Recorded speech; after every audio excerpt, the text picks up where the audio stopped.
ton સીધા કર નાખ બસ કેમ આગળ યતર થઈ જાય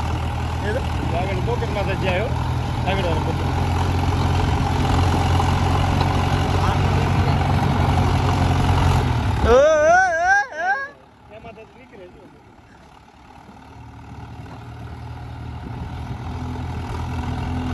કેવું એક દી તો કારખાને આવો બધાને માણ અહીંયા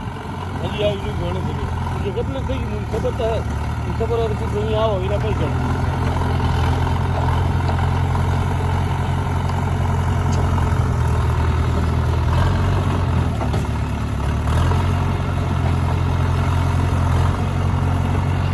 નીકળી ગયો હાલો જવા દે ઓહો